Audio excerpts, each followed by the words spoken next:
Hi there, I'm James Dapperchi, and this is Coffee and a Case Note.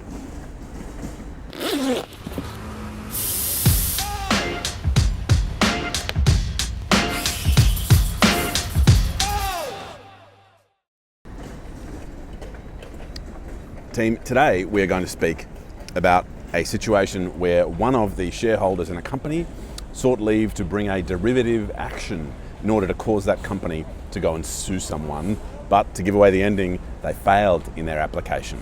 So let's pick apart what happened here and help ourselves learn a little bit and have a couple of sips of coffee along the way. All right, we have our plaintiff today, and our plaintiff is someone who brings the application, who comes to court and says, I've got something that I want to complain about, I've got an application I would like to make. And today's plaintiff is a 70% shareholder in our relevant company. The relevant company we're talking about is no longer trading in and of itself at the time judgment's handed down, but it's got a few assets sitting around, and it used to relate to mining, that sort of activity.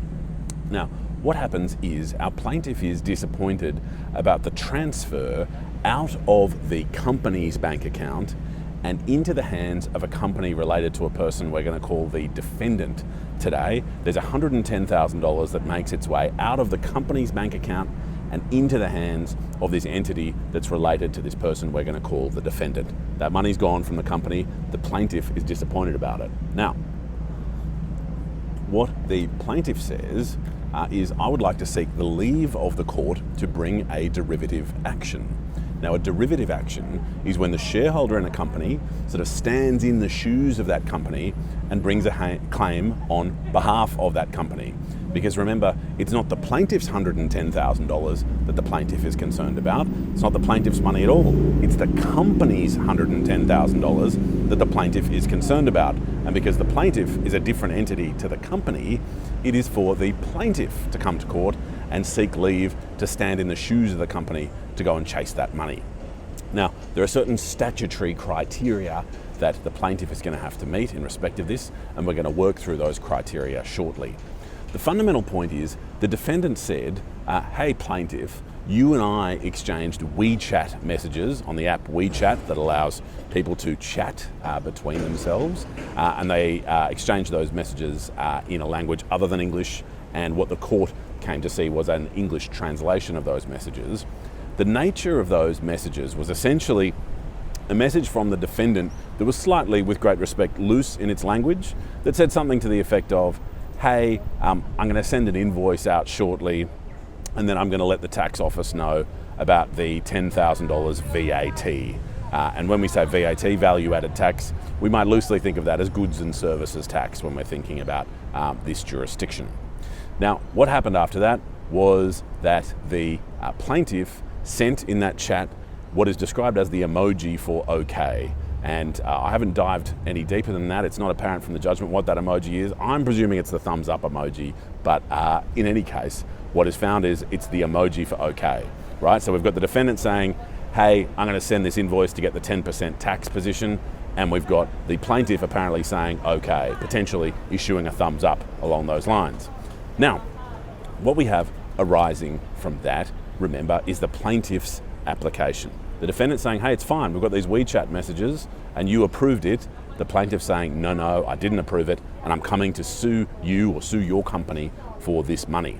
So, in order to stand in the shoes of the company and sue the defendant or the defendant's entity for this company, for this money, the plaintiff has to satisfy 5 criteria pursuant to section 237 subsection 2 of the Corporations Act.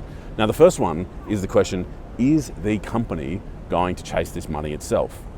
The answer, the court finds, is no, fairly comfortably, because there's a deadlock at board level. No one's agreeing to cause the company to go chase this 110. So that's a little tick for the plaintiff there, satisfying the first criterion. The second criterion that the plaintiff must satisfy in relation to this claim relates to good faith. The plaintiff must prove that they are bringing the application in good faith. Now, often there's an argument raised that essentially says, hey, if a shareholder is coming to the court for leave to bring a derivative action, and they've got a genuine belief in a proper, reasonable claim, and that reasonable claim is going to increase the value of the company and therefore increase the value of their shares, that's enough for good faith, right? We don't have to be holding hands, dancing around the maypole and being best friends. There can even be a degree of personal animus, of tension between the parties, and it can still satisfy the good faith test. Now, the court makes no finding, but is prepared to assume on this point that the plaintiff comes in good faith. So for our purposes, let's say, for this discussion, the plaintiff gets a tick for good faith. Now, we're going to come back to section 237, subsection 2C, sorry about the wind, and we are going to jump ahead to subsections D and E. The reason we're doing that is the short point is the plaintiff gets a tick for those. Subsection D, is there a serious question to be tried? Yes, the court finds. Subsection E, was there notice of the claim? Yes. And so the plaintiff might be sitting pretty. They've got every criterion except for the rude finger criterion in the middle, that is section C. But that is our big problem. And you might remember I spoiled the ending for you, that our plaintiff fails in this application. The reason the plaintiff fails is they fail to satisfy the court that granting leave to the plaintiff to bring the derivative suit would indeed be in the best interests of the company. Now, there are a number of reasons that they fail. Let's just work through them together. Firstly, the plaintiff says, hey, we've got a fairly strong argument. This sort of WeChat exchange cannot really be properly read as approving $110,000 flowing out of the company. You know, we've got to go chase this money. This is the company's money. It's in the best interests. The company goes and chases this money back. Now, on the face of it, you and I might say, oh, that's a pretty compelling sort of a comment. Company's lost some money, someone else has it, let's go and chase it. Now, what is relevant in the court's consideration of this issue is that the defendant has flagged a cross-claim in what is called quantum meruit. Here, let me hold you there so you don't blow around too much.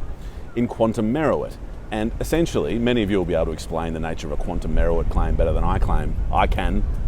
But the nature of a quantum meruit claim is that someone says essentially, hey, look, there may or may not have been a contract or an agreement or a formal arrangement, but I did the work, and here's the record of me doing the work, and so I should get paid for it. And so what the defendant essentially ended up saying in relation to the position was, if the plaintiff comes and brings this claim on behalf of the company, then I'm going to turn straight around and bring a cross-claim in quantum meruit. Right? I'm going to say, look, all right, let's say the WeChat message wasn't a contract. Let's say this $110,000 is a good claim, whatever. If you bring that claim against me, I'm going to spin straight back around and say there's a claim in quantum meruit where I should be getting money back from the company, and it may be that that amount of money exceeds $110,000. Now remember, we're having this discussion in the context of, is it in the best interests of the company to bring this claim? Crucially, the plaintiff does not do the exercise that the court says would have been appropriate for it to do in this circumstance to argue that it was in the best interest of the company. What the court says is, from the moment, or maybe not from the moment, but in the context where the defendant has flagged a cross-claim in quantum meruit, what the plaintiff ought to have done was to do an analysis to say, all right, the claim is for $110,000. Okay, if we make that claim, then the defendant said they're going to bring a cross-claim in quantum meruit. How much is that claim? How much are we going to expend in legal costs? Is it a worthwhile exercise for the company to bring this claim, incur the legal fees, face the risk, and also face the possibility that there's going to be a quantum meruit claim? And there's no analysis of that kind done. And so the court says, well, the plaintiff hasn't done that analysis. The court goes on to say, well, maybe the court could do that analysis, but the plaintiff hasn't provided enough evidence to the court to enable the court to do that analysis. And so the plaintiff is left in the position where they're unable to take the court to a best interest conclusion in their favour. There's another little contextual point where the plaintiff says, hey, I'm giving an indemnity of $250,000 for legal costs and economic costs, economic loss that the company may suffer if leave is granted. And the court says, well, while that might be handy, in the context where we've got one claim coming, then a potential cross-claim, there's a chance that even just legal costs, let alone loss, may well exceed $250,000. And so the court doesn't take much comfort from the offered indemnity. What that means is the plaintiff fails to prove that failed to prove that them bringing a derivative suit would be in the best interest of the company, and that means that they fail in their application. And so the plaintiff, even though they succeeded on points A, B, D, and E, they failed on point C, they failed on best interest, and so they were not granted leave.